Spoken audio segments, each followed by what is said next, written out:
छत्तीसगढ़े सुकमाय IED विस्फोरणे मृत्यु hello additional SP माओवादीদের पोता pressure IED विस्फोरणे तार मृत्यु है। विस्तारित बोलबेन हमारे प्रतिनिधि अशोक नायडू। अशोक जी, क्या जानकारी है आपके पास? जी बिल्कुल शोभन, नक्सलियों ने एक बहुत बड़ी वारदात को अंजाम दिया है। आज सुबह की घटना बताई जा रही है। दरअसल जो कोंटा में पदस्थ एडिशनल एसपी है आकाश राव, इसके अलावा जो कोंटा के थाना प्रभारी हैं सोनल सिंह और इसके अलावा एसडीओपी के साथ 4 जवान गश्ती पर निकले हुए थे, क्योंकि कल नक्सलियों ने 10 जून को भारत बंद का आह्वान किया है। इसकी सुरक्षा के मद्देनजर आज सुबह यह टीम गश्ती पर निकली हुई थी और ये टीम पैदल निकली हुई थी। इसी दौरान नक्सली पहले से ही प्रेशर आईडी बम लगा के रखे हुए थे, जिसमें एडिशनल एसपी का पैर आ गया और ये जबरदस्त ब्लास्ट हुआ, जिससे मौके पर ही जो एडिशनल एसपी है वो शहीद हो गए। इसके अलावा जो थाना प्रभारी है, एसडीओपी है, इसके अलावा अन्य 2 जवान हैं, ये बुरी तरह से घायल हो गए हैं और घायलों का भी इलाज कोंटा अस्पताल में किया जा रहा है। सूचना मिलने के बाद जो सुकमा के कलेक्टर हैं, एसपी हैं और तमाम जो बड़े अधिकारी हैं वो सब देखने पहुंचे हुए हैं और कुछ देर में हेलीकॉप्टर की मदद से घायलों को राजधानी छत्तीसगढ़ की राजधानी रायपुर रिफर किया जाएगा उनके इलाज के लिए। कुल मिलाकर नक्सली लगातार जो अलग अलग इलाकों में इस तरह के नुकसान पहुंचा रहे हैं और जवानों को निशाना बना रहे हैं। 2 दिन पहले ही नक्सलियों ने बीजापुर में भी एक ट्रक में आगजनी की थी और इसके बाद आज सुबह इस बड़ी घटना को अंजाम दिया है। जी सोमन, शुक्रिया। तृणमूल छात्र परिषदेर नेतार छायासंगी की बांग्लादेशी निউটন টিএমসিপি नेतार बिरुद्धे चांचल्यकर अभियोग तृणमूलेरই पंचायत सदस्यर।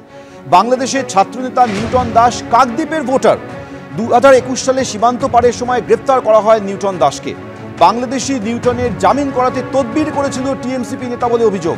বাংলাদেশের পাসপোর্ট, ভারতের ভোটার, আধার কার্ড সহ তাকে গ্রেপ্তার করা হয়। 2021 সালে 3 মাস জেলবন্দির পর মুক্তি পান এই নিউটন দাস। টিএমসিপি নেতার রেস্তোরাঁ ব্যবসাতেও পার্টনার ছিল নিউটন। চাঞ্চল্যকর অভিযোগ করেছেন তৃণমূলের পঞ্চায়েত সদস্য। প্রমাণ দিন অভিযোগ উড়িয়ে পাল্টা দাবি করেছেন স্থানীয় টিএমসিপি নেতা। অর্থাৎ যে টিএমসিপি নেতার দোষর বলে মনে করা হচ্ছে এই নিউটন দাসকে, সেই টিএমসিপি নেতা দাবি করছেন যে প্রমাণ দিন যে আমার সঙ্গে তার যোগাযোগ ছিল। যদিও তৃণমূলের এক অন্য পঞ্চায়েত সদস্য এই চাঞ্চল্যকর অভিযোগ করেছেন যে তৃণমূল ছাত্র পরিষদ নেতার ছায়াসঙ্গী ছিল এই বাংলাদেশি নিউটন দাস।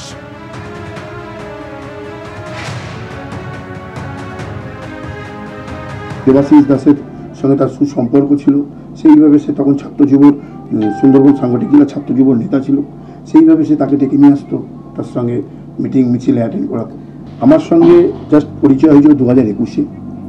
তার মধ্যে 2022 সালে ও বনগাঁয় এখান থেকে বাংলাদেশ যাওয়ার সময় পাসপোর্টে ওখানকার নেভিরা ওর মোবাইলে ইন্ডিয়ান কিছু ডকুমেন্টস পায়, সেখানে ওকে অ্যারেস্ট করে এবং দীর্ঘ নেই করে হলেও 30-90 দিনের মতো জেলেও ছিল। তখন আমরা একসঙ্গে যাতায়াত করতাম, মোটা বসা ছিল। সেই সময় সেও গিয়েছিল তাকে ছাড়ানোর জন্য, আপ্রাণ চেষ্টাও করেছিল তাকে বের করানোর জন্য। জেল থেকে ছাড়া পাওয়ার পর উনি কাকদ্বীপে আসে। এখানে একটা রেস্টুরেন্টও খোলা হয়েছিল, যেটা উনি বিজনেস করেছিল পার্টনারশিপ হিসাবে, তার সঙ্গে ব্যবসাও করেছিল।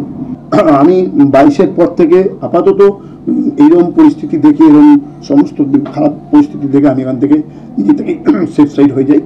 আর কবে গেছে কীভাবে গেছে জানা নেই, কিন্তু আনুমানিক মনে হয় 2023।